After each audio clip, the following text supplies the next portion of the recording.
students can know themselves as learners. In order to foster metacognitive habits of mind, students must have opportunities to develop an understanding of their learning preferences and strengths. Students can know who they are as learners, and they benefit from experiences that allow them to explore their diverse learning profiles. I'm really good at visually learning and hearing things, but not as much hands-on. I'd rather work alone with myself in like books and stuff. I know that I'm a visual learner. I can't learn that well when I just hear things. I have to see it on the board or something or in front of me. I also like hands-on learning and too, like 3D objects and everything. I've always noticed that I've had trouble when people just teach to me just without any visual, with anything in front of me or anything.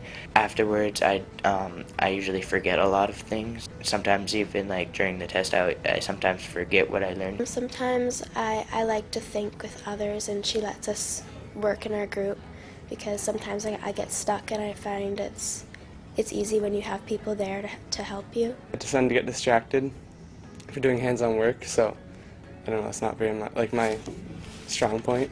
I think that in class, just trying different methods of learning and different ways to study and different ways to gather information, like different graphic organizers and things like that, I think that helps you kind of narrow it down to what you like because you get to try everything and figure out what you like best. I like Venn diagrams because they show both sides and they show how the two connect in the middle.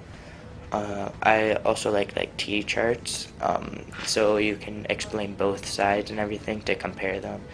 And well, I'm not that big a fan on fishbone diagrams that much, but and then I also like mind maps and concept maps because I find them very useful to show how everything connects and everything, all the different categories. I know I'm a visual learner, so it helps me when I see videos. When we watch history videos, I tend to do a lot better with all my marks. In order to encourage students to better understand themselves as learners, teachers plan and embed a variety of activities to promote student reflection about their learning identities. For example, teachers collected data on students' learning preferences. The students also mind map themselves as learners. I know that I'm a kinesthetic tactile learner, I like to be very hands-on.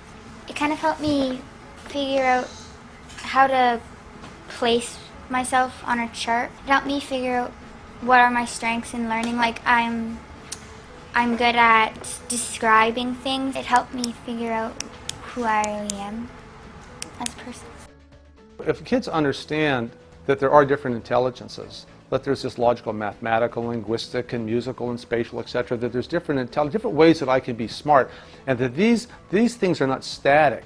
As I go through life, these things can improve, or there's different learning styles, and learning styles are not connected to the multiple intelligence. Howard Gardner says there may be a connection, but he doesn't see it.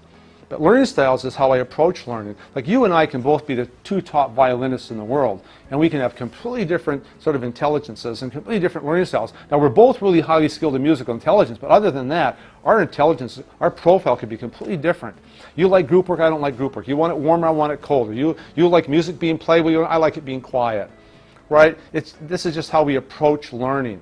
And so if kids understand that we have different learning styles and different intelligences, if they understand that boys and girls learn some things the same and some things differently, we approach things, that our brains are physically different, that the more we understand about ourselves and others, I think the greater the opportunity is for us to play in a more metacognitive way, the more space we create for it to happen. But the less we understand, the less we know, the less opportunity we provide kids to understand about themselves and others, then we're probably shutting the door on metacognition.